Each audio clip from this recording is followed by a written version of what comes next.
আসসালামু আলাইকুম রহমতুল্লাহ। আজকে আমরা জানতে পারবো জানাজার নিয়ম।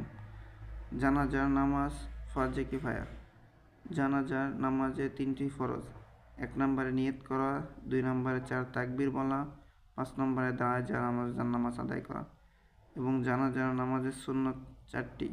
1 নম্বর ইমাম মাইয়েতের সিনা বরাবর দাঁড়ানো, 2 নম্বর প্রথম তাকবীরের পর সানা পড়া, দ্বিতীয় তাকবীরের পর দুরূদ শরীফ পড়া, তৃতীয় তাকবীরের পর মাইয়েতের জন্য দোয়া করা এবং চতুর্থ তাকবীরের পর সালাম ফেরানো। এবং প্রত্যেক তাকবীরে হাত উঠাতে হবে না।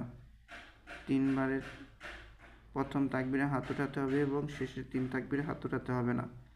জানাজার নিয়ত মনে মনে ধারণ করবে, আমরা আমার সামনে এই মাইয়েতের জানাজা কেবলামুখী হইয়া ইমামের পিছনে আদায় করিতেছি। উভয় হাত কান পর্যন্ত উঠাবে, আল্লাহু আকবার বলে হাত বাঁধবে। প্রথম তাকবীরে পড়বে সানা। নামাজের সানার মতো শুধু ওয়াজাল্লা সানাউকা বাড়তি।